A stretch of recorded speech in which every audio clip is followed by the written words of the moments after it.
Stai ascoltando Radio Libertà, la tua voce libera, senza filtri né censure, la tua radio.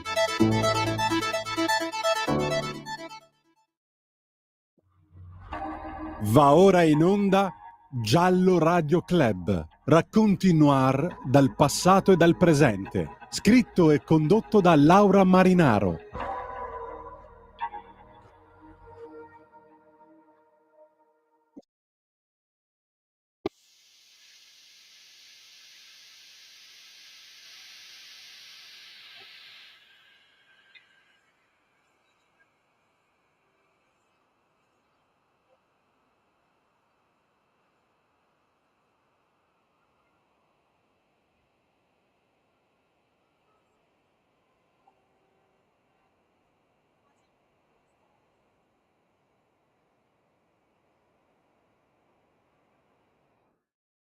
Bentornati a tutti. Allora, non so chi ha riconosciuto, l'inizio di questo film o la colonna sonora che abbiamo scelto. È un film del 1971 dal titolo Senza movente apparente. Il protagonista era Jean-Louis Trintignant, affiancato da Dominique Sanda e Carla Gravina e una, diciamo cameo con Laura Antonelli.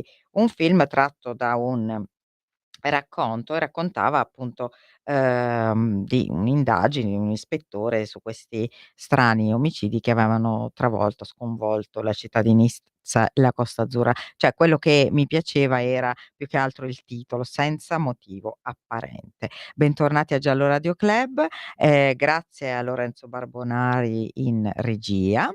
Ricordo i numeri per chi voglia insomma ehm, interloquire con noi: 0292947222 o 340 670 9659 WhatsApp.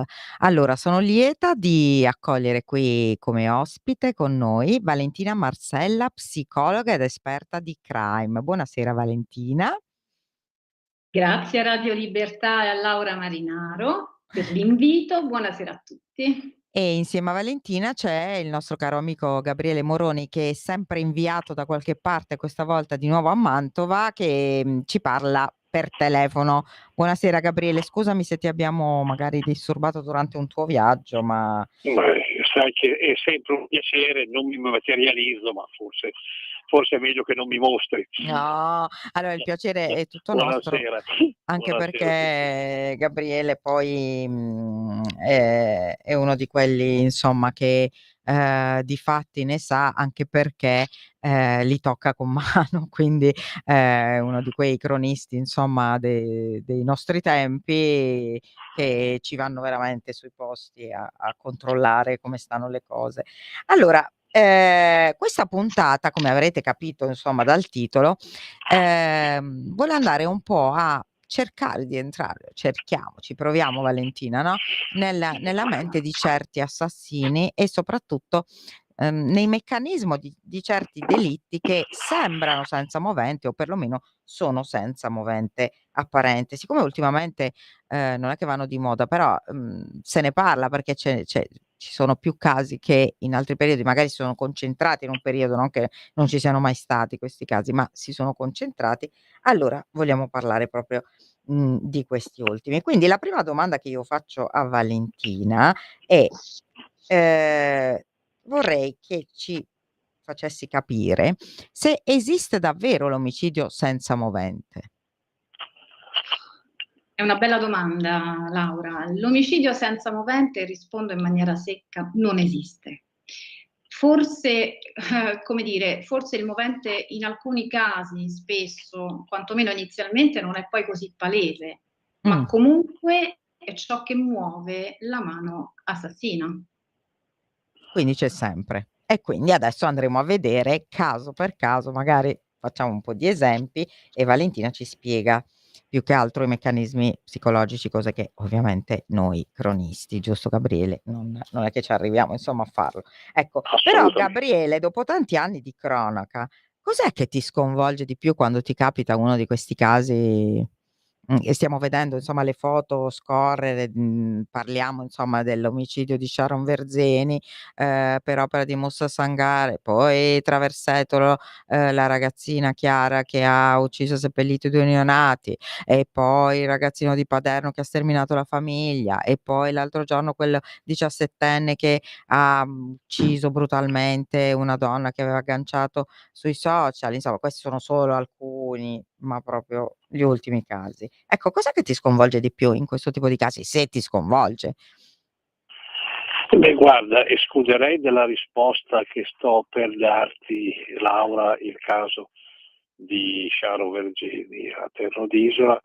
Direi che per gli altri la cosa che più mi colpisce, mi fa riflettere e a volte vero, mi tocca anche umanamente, è il contrasto così stridente, lo iato, come dicono quelli che hanno studiato, fra la personalità o quantomeno la proiezione esterna, esteriore dell'autore del reato, dell'omicidio in questo Certo. caso, e l'efferatezza, la crudeltà dell'atto che hanno commesso, di cui si sono macchiati. Cioè persone che hanno una storia normale fino alla banalità, che hanno addirittura, che nel caso della giovane madre di Traversetto addirittura Sì.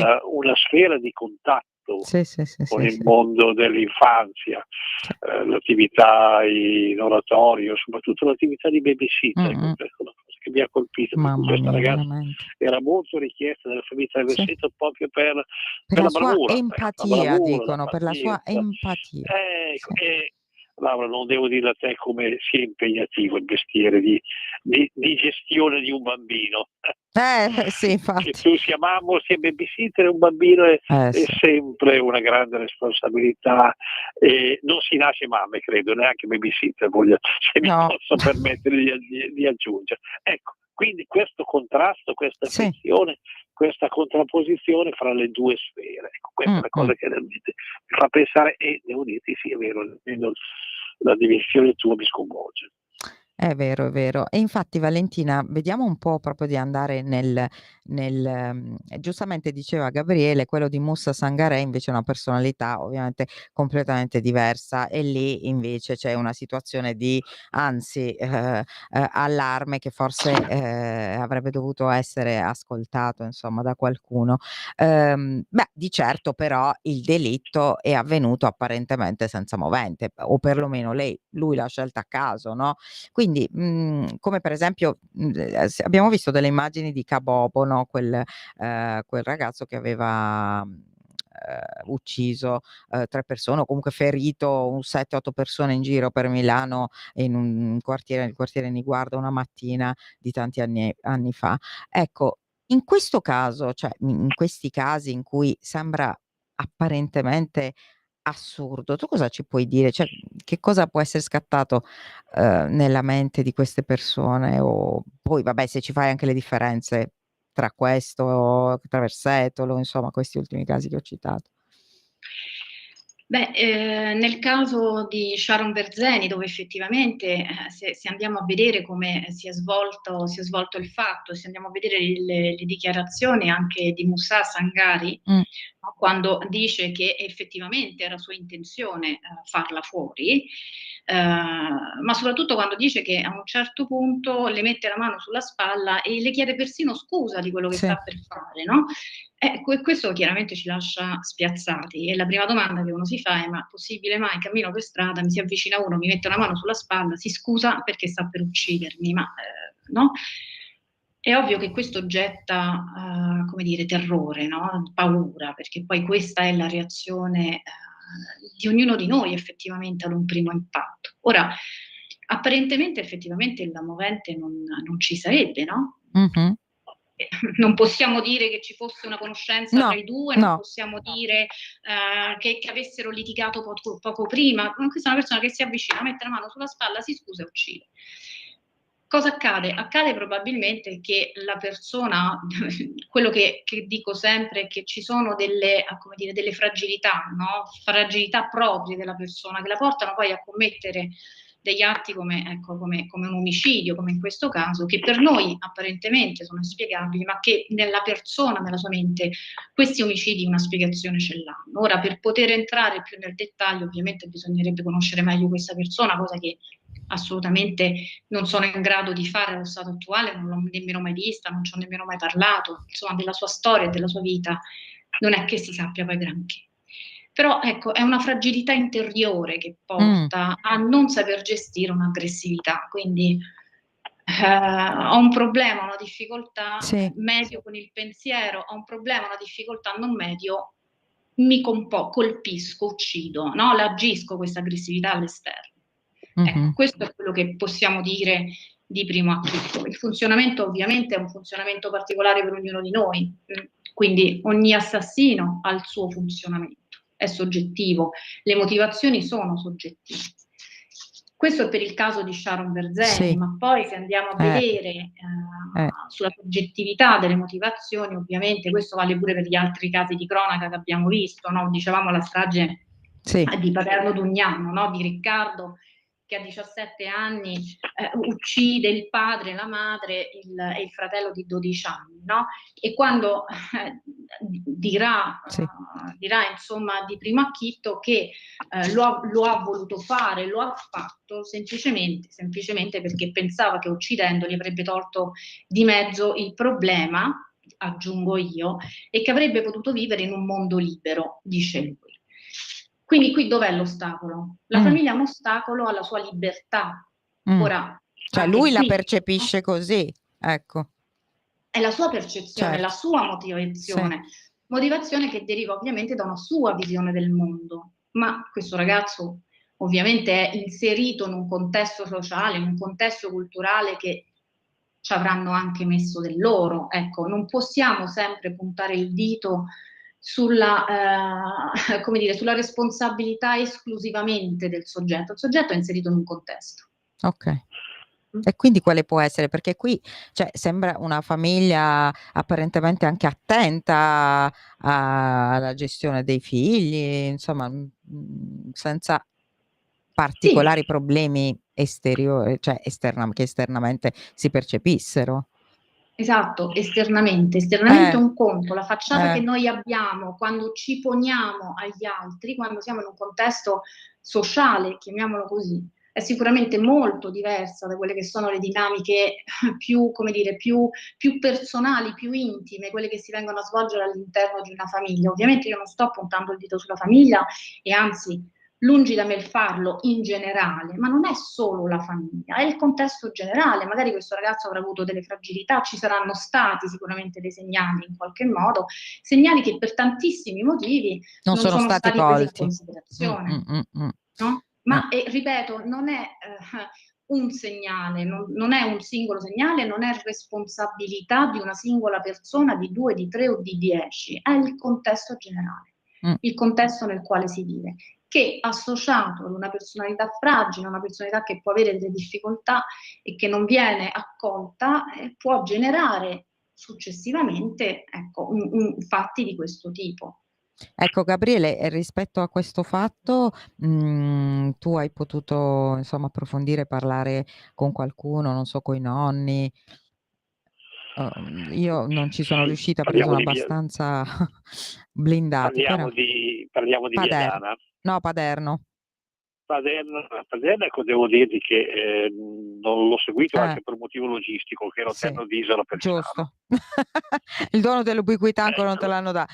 Eccolo, però ci stiamo provando, Laura. Credo che anche tu. Sì, perché tante volte è meglio anche aspettare qualche giorno, ecco, magari aspettare. E allora vogliamo dire, dico solo una cosa, quanto è importante, quanto è importante la figura del nonno. Lo è sempre. Oggi è la giornata dei nonni. A maggior ragione quando il nonno si trova a sopperire alla mancanza della figura genitoriale. So che in questo caso i nonni sono vicini alla ragazza, e Riccardo ha chiesto dei nonni. Ecco, credo che i nonni saranno forse, anzi me lo auguro di cuore a tutti i protagonisti di questa vicenda, un po' il fil rouge, il tramite, il ponte per riandare, ritrovare anche un'ancora di un salvezza. barlume di normalità, soprattutto un po' di sicurezza. Ecco, per esempio, ricordo il caso di Erika e Omar, che vediamo anche qui nelle foto. Anche lì la salvezza, tra virgolette, di Erika è stata il papà, poi alla fine, Sì, che fu malgrado questo straordinaria grande la figura. dolore, però è rimasto accanto alla figlia. Una figura straordinaria. Quest'uomo che dopo avere lavato le pareti di casa insozzate dal sangue di un massacro, non ha mai lasciato solo la figlia. Mia figlia è ciò che rimane della mia famiglia che Erika aveva distrutto, era per quest'uomo comunque che era ciò che rimaneva, l'ultimo testimone, l'ultimo brandello della famiglia. Ecco, Valentina, questi sono due casi, diciamo, opera di minorenni. Quale tipo di percorso ci può essere di superamento, insomma, di questa gestione cattiva gestione dell'aggressività nei minorenni? Cioè, se c'è più possibilità nei minorenni, e se magari queste vicinanze di queste figure possono aiutare di più, no, nel percorso poi dopo rieducativo. Le vicinanze sono fondamentali. Qualsiasi tipo di vicinanza è una ricchezza per chi ne può usufruire, no? Come anche nel caso, come abbiamo appena detto, di Erika. Ma le possibilità ci sono, certo che ci sono. No, non farei questo mestiere altrimenti se pensassi certo. in realtà, no?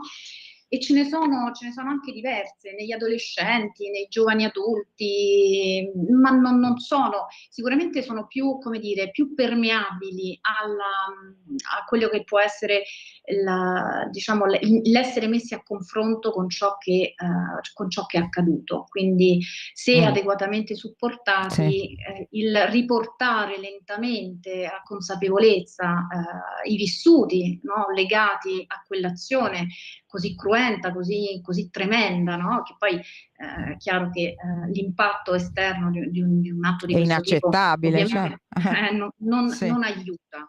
Aiuta. Quindi lentamente guidati sicuramente ci sono ottime possibilità di potersi come dire, ridefinire. Ecco, questo è un percorso molto, molto complesso, molto lungo, non può essere fatto in 2 giorni, ma sicuramente ci sono le possibilità, questo sì. Te lo chiedo anche perché Gabriele lo sa bene. Tra l'altro domani su Giallo, adesso è già uscito l'articolo sul Corriere che lo annuncia, c'è insomma la storia di Mario Maccione che appunto è uno degli ex appartenenti alle bestie di Satana e allora era minorenne, che ha fatto un percorso tale da oggi potersi addirittura proporre, ma perché richiesto tra l'altro, come aiuto. Ora ovviamente lui dice: non sono uno psicologo, non ho studiato da psicologo, quindi bisogna stare molto attenti anche con queste cose.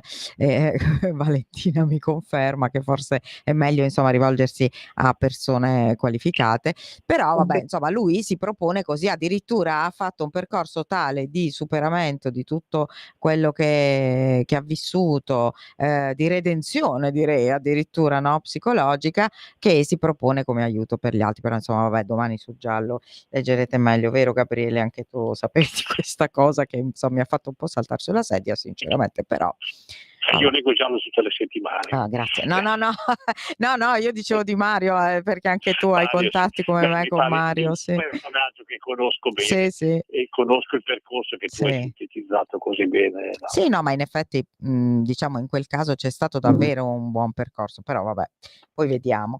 Valentina, torniamo invece al fatto, io direi veramente più inspiegabile, veramente inspiegabile, io non riesco a spiegarmelo in nessun modo, e penso che nessuno riuscirà a farlo. Non lo so, oggi parlavo ancora con gente del posto che ti dice questo, ti dice quello, il contesto, però cioè niente può aver portato dall'esterno a fare quello che ha fatto Chiara Petrolini. Cioè, non so, qui io che idea ti sei fatta? No.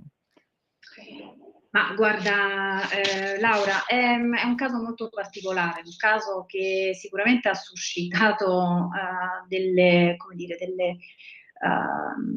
delle reazioni anche come dire, scomposte, no? Giudicanti, molto... Sì.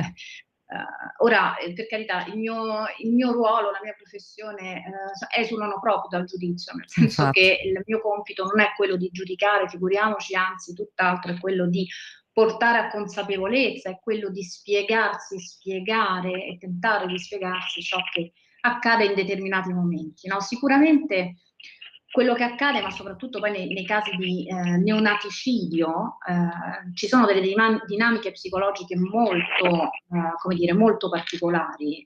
Parliamo di una donna che dopo una gestazione di 9 mesi con cambiamenti ormonali, sto parlando in generale, ovviamente Sì. noi abbiamo in mente questo caso, ma io mi riferisco ad una fascia più ampia, no? Di casi simili a questo, molto simili a questo, dove i cambiamenti fisiologici arrivano, vanno avanti per 9 mesi e non sempre a livello proprio di personalità c'è una maturazione della maternità, cioè che cosa vuol dire diventare madre. Può voler dire tante cose, il rapporto con la propria figura di riferimento, le proprie figure di riferimento, il rapporto con il proprio corpo che cambia, a livello fisiologico uno scombussolamento, mi passerete il termine, ormonale, tutto un insieme di cambiamenti e di fattori molto rapidi. Pensiamo che sono circoscritti in 9 mesi e ad un certo punto tutto questo finisce con il parto, quindi con il concretizzarsi di questa fantasia che va avanti per 9 mesi. E si concretizza e i cambiamenti... In qualcosa che è vero, che non è un gioco. Assolutamente no, cioè lì entrano in gioco tutte la questione legata alle responsabilità, al cambiamento di ruoli, sarò in grado, non sarò in grado, che cosa mi sta accadendo, che cosa accadrà, il giudizio, la vergogna, il senso di colpa, sono tutti punti interrogativi che noi non possiamo conoscere, a meno che, ripeto, non abbiamo di fronte la persona e non facciamo un'indagine accurata a livello proprio di valutazione psicologica di quello che la persona porta con sé, no? Quindi che dire, ecco, quello che noi non possiamo parlare, cioè noi sappiamo allo stato attuale, ci atteniamo al fatto che la seconda gravidanza è stata poi confessata dalla ragazza, no? Quindi per la prima ancora si è in attesa del test del DNA e della modalità di morte del neonato, no? Se fosse morto all'atto già è morto prima di essere partorito oppure successivamente, quindi queste sono tutte apparentemente piccolezze che però poi a livello processuale sono importanti, sì. Quindi quello che è accaduto, uno dice ok, perfetto, da fuori che cosa vedo? Questa mamma che partorisce e come se nulla fosse mette questo bimbo sottoterra. Il contesto, visto che ne abbiamo parlato prima, no? Questo contesto sociale, familiare, dove nulla si sa, cioè nessuno si era mai accorto di niente.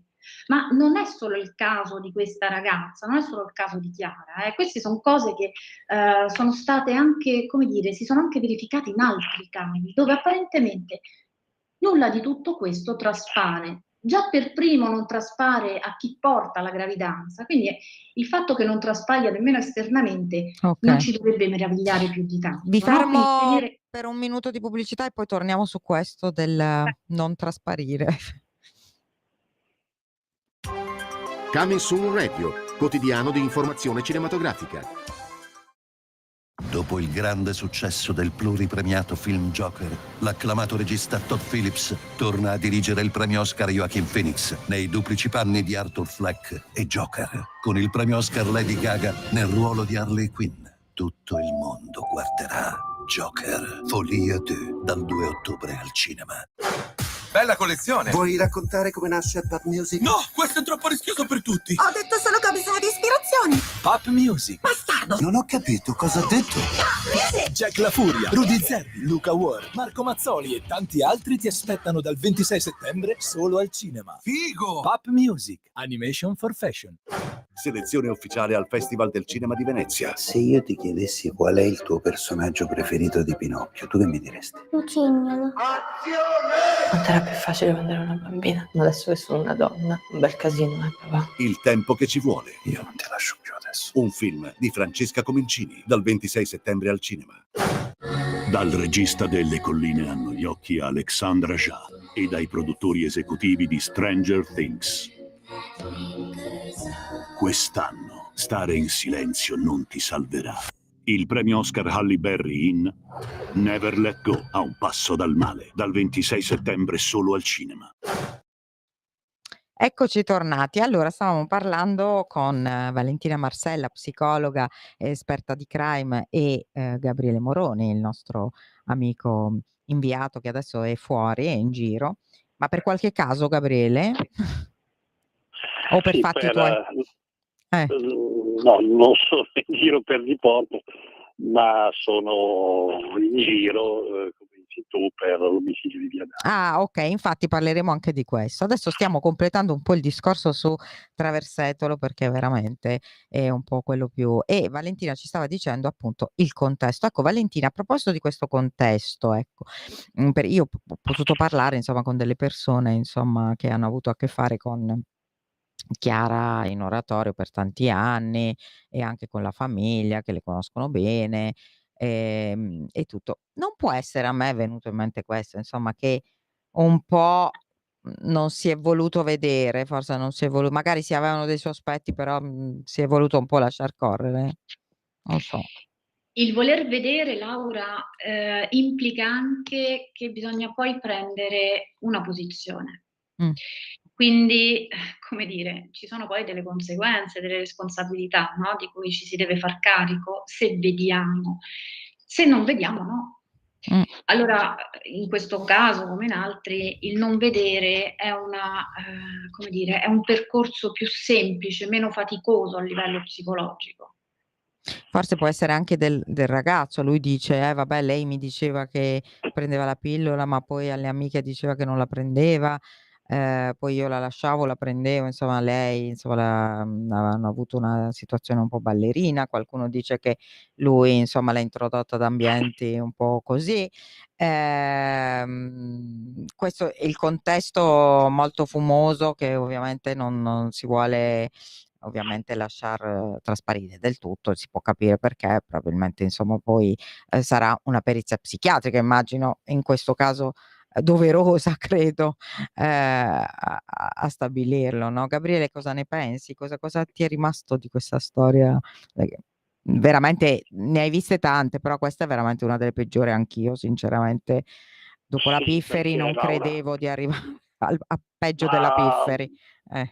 Sì, ma va veramente un po' la natura più elementare. Vorrei sottolineare molto brevemente una cosa, che la Procura di Parma ha chiesto per 3 volte il carcere per questa donna, e che nell'ultimo ricorso, quello che è stato presentato 2 giorni fa al Tribunale del riesame di Bologna, la Procura di Parma col procuratore Davino insomma tirano in ballo espressamente i genitori, dicendo in sostanza: sì, questa ragazza è ai domiciliari affidati alla custodia, alla cura, chiamiamola come si vuole, dei genitori, che però non hanno ravvisato le 2 gravidanze. Quindi c'è un po' questa chiamata che il capo della Procura di Parma fa nei confronti dei genitori, non dal punto di vista penale, si intende, certo, quanto dal punto di vista appunto proprio della, come dire, della cura e dell'attenzione. Ecco, questo è un po' un elemento nuovo che mi è posso di cogliere in questa terribile vicenda.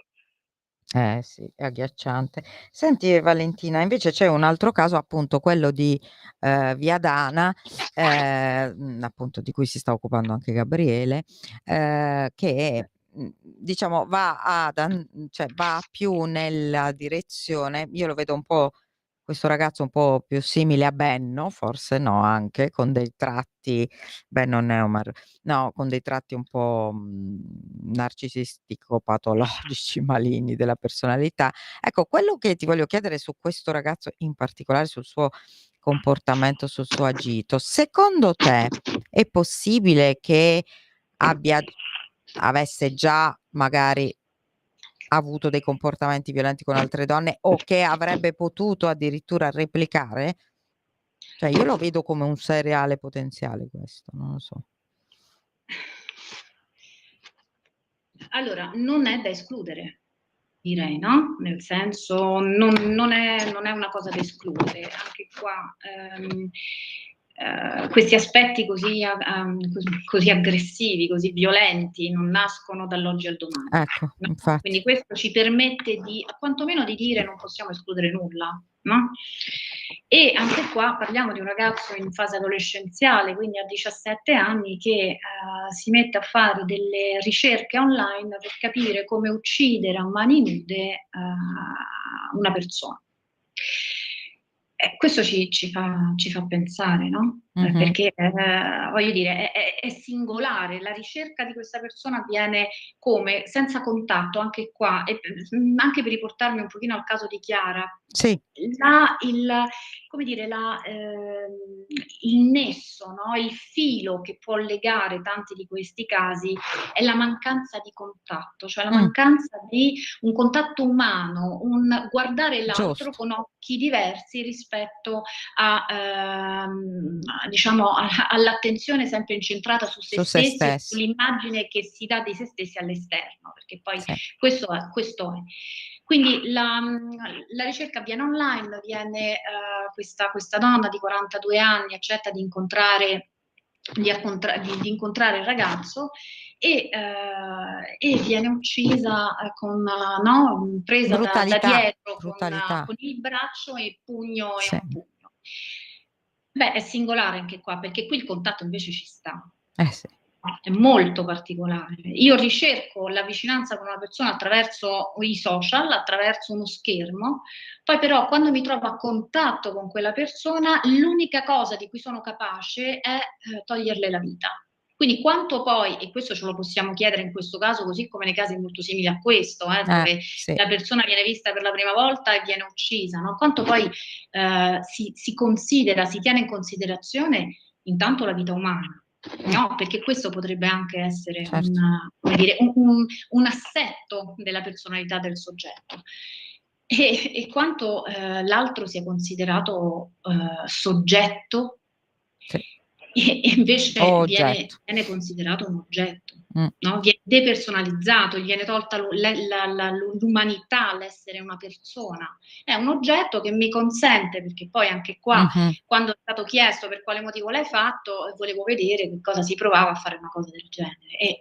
No? L'impatto. Sì, diciamo che è stata smentita questa frase, ma io credo che questa frase l'abbia detta in modo diverso ed è stata interpretata così, perché secondo me se il giornalista l'ha scritta probabilmente c'è stata una frase simile che è stata detta dall'investigatore. Probabilmente, ma come Moussa Sangaré, la stessa cosa.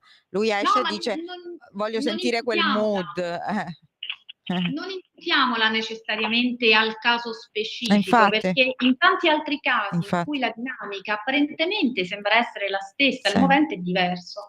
Quindi ci sono casi in cui quando si chiede perché lo fai, dall'altra parte si risponde perché volevo capire che cosa si provava.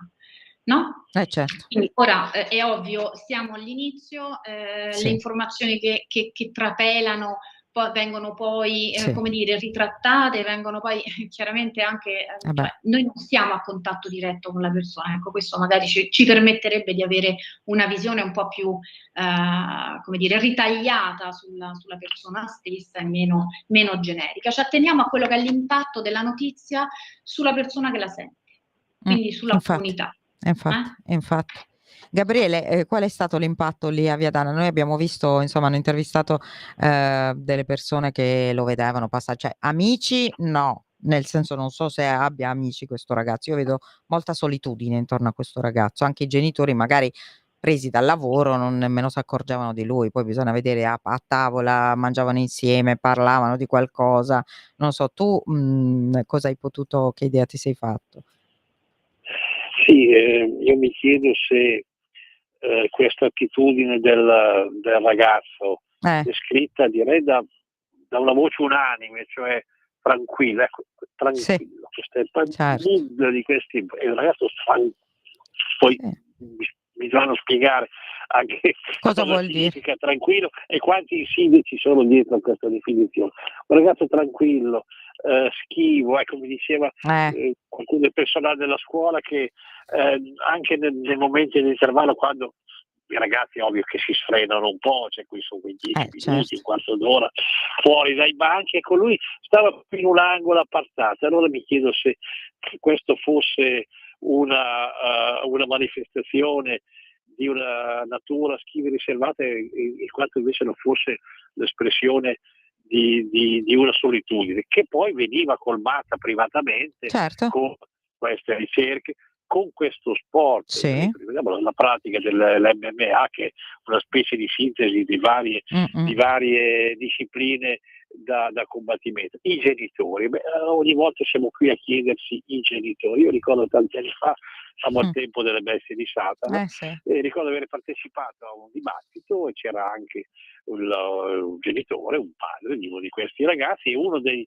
partecipanti lo affrontò, non dico lo aggredì, poi diceva: ma lei dov'era? Io mi ricordo mi sentii intervenire dicendo: no, non è giusto aggredire così quest'uomo. Dov'era? Era in casa e faceva il padre, era al lavoro, e portava a casa lo stipendio, Sì. manteneva i figli agli studi. Perché dobbiamo a volte dire i genitori dovrebbero? I genitori ci sono, in genere, e sono sempre dei bravi genitori. Io volevo A un dire certo più che punto altro la percezione magari che lui aveva, cioè, magari lui si sentiva solo, non lo so, e non riusciva a chiedere aiuto, questo poi, se c'è stato, uscirà, ma io credo anche, no, che a un certo punto si arriva a un livello anche cronologico che la responsabilità dei genitori finisce, soprattutto in una società come la nostra. Io appartengo alla generazione in cui le ragazze non uscivano da sole di casa la sera, purtroppo per noi ragazzi di allora. Adesso la società è molto cambiata, gli adolescenti, i ragazzi, i giovani arrivano prima di quanto non arrivassimo noi a una indipendenza, a un'autonomia e a cui dovrebbe accompagnarsi, e non sempre accade, un atteggiamento di autoresponsabilizzazione. Valentina vedo che fa così, non è d'accordissimo. No, Sì. pensavo a quanto i tempi sono accelerati, a Sì, quanto certo. l'idea di una indipendenza, di un'autonomia di un adolescente purtroppo non corrisponda sempre alla sua, come dire, alla sua struttura fisiologica, chiedo scusa. La maturazione è un concetto talmente soggettivo, talmente personale, talmente legato ai processi biologici e fisiologici, che non possiamo pensare, e questo è un errore che gli adulti fanno spesso, che l'adolescente, non appena l'adolescente, e ancora il preadolescente, non appena in grado di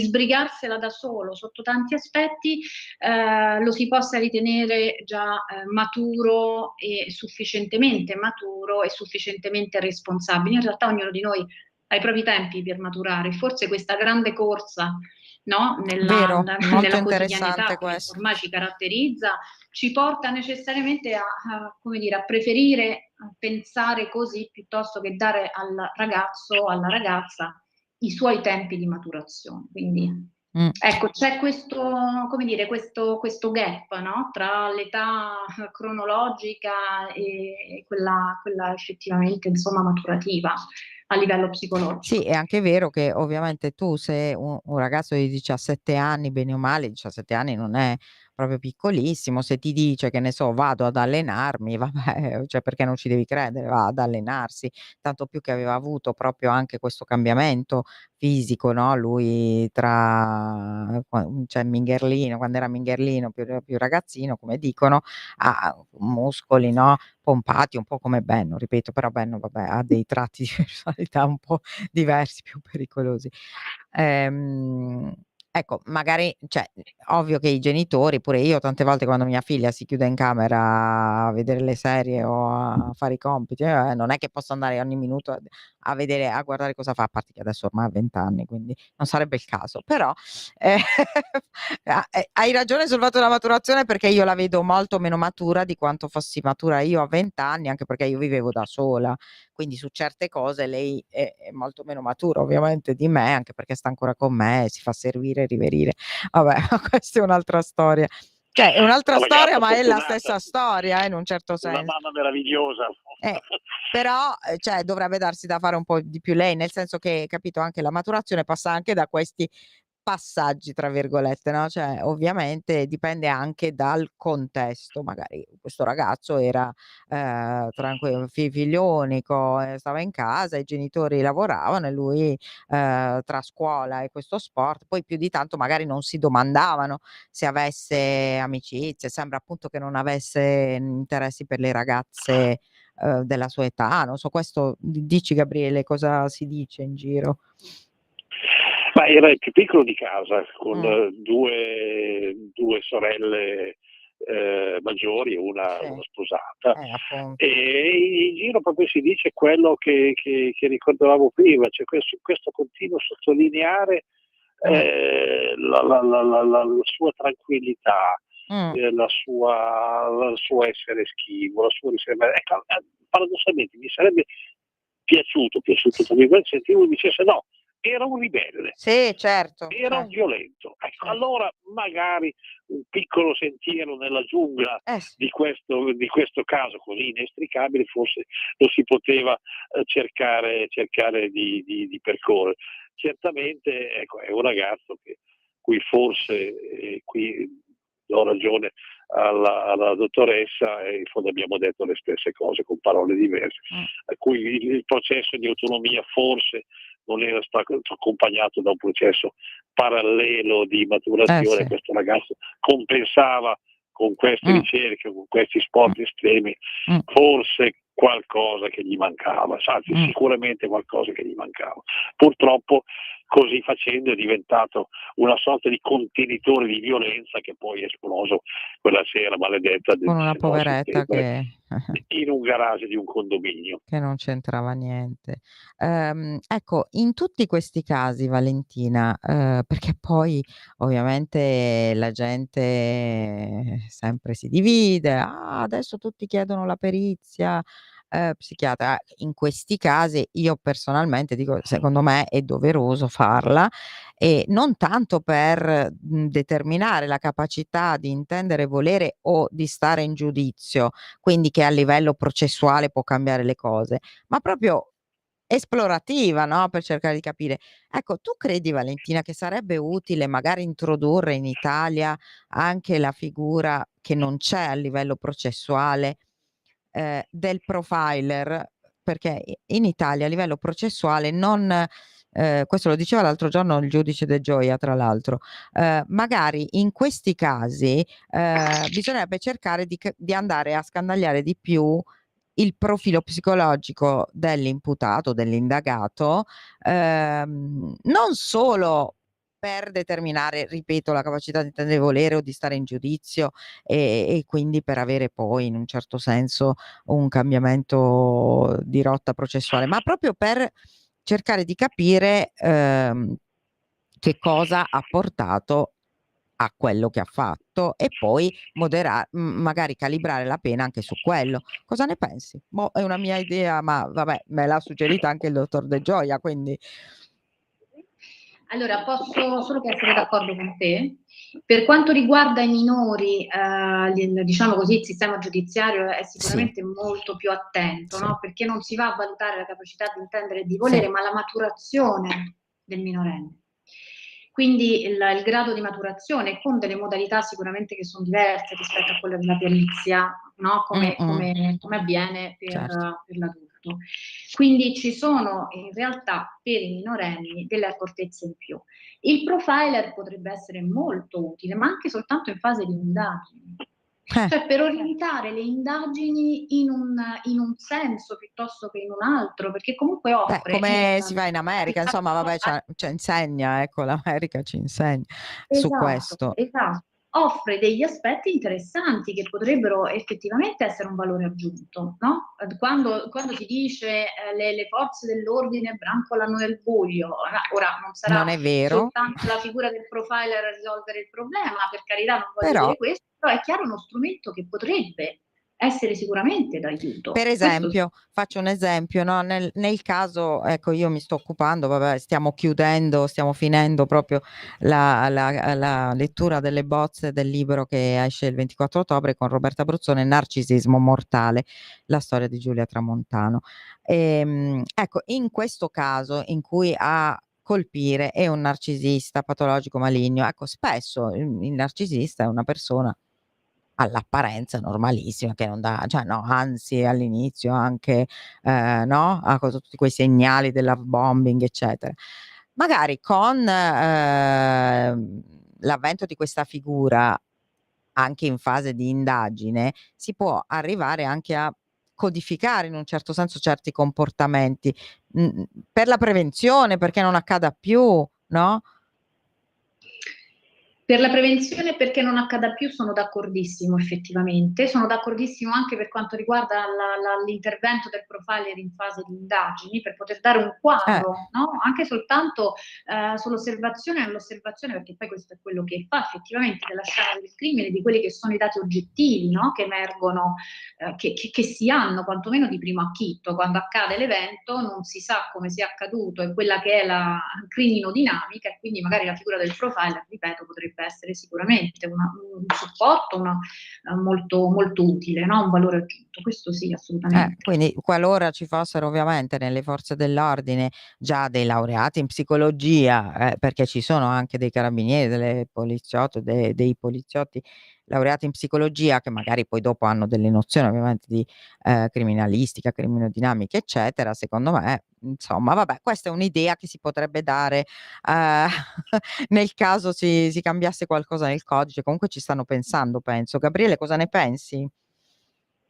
Sì, sono d'accordo su tutto, comunque sottolineo una cosa che è già stata detta, ma mi piace, mi preme riprendere, che la perizia psichiatrica deve essere non uno strumento difensivo, giustificativo, ma deve essere soprattutto uno strumento per conoscere, per capire, per studiare, per scandagliare e alla fine per capire.